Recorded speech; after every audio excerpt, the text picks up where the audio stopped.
মাছগুলোকে প্রথমে নুন হলুদ দিয়ে মাখিয়ে রেখেছি। দেখো মাখিয়ে রেখেছি, এগুলো একটা একটা করে ছাড়বো তেলের মধ্যে।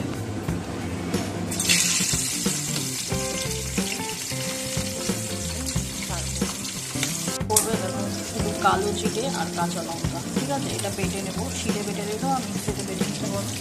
তারপরে দেখো মাছগুলো যে দিয়েছিলাম সেগুলো ভাজা ভাজা হয়ে গেছে, এগুলোকে এবার উল্টে নেবো। বেগুনগুলোকে ভেজে নেবো লালচে লালচে করে, নুন হলুদ দিয়ে মাখিয়ে রেখেছিলাম বেগুনগুলোকে, এবার লালচে লালচে করে বেগুনগুলোকে ভেজে নেবো।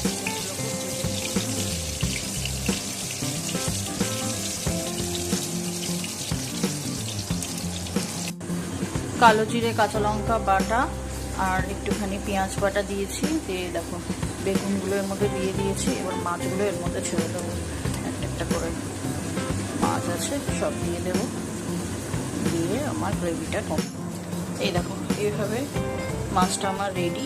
এভাবে গরম ভাতে পরিবেশন করবে। বলো তো এটা বন্ধুরা কি মাছ, এটা রান্না করলাম আজকে, তোমাদের জন্য এটা প্রশ্ন থাকলো আমার তরফ থেকে।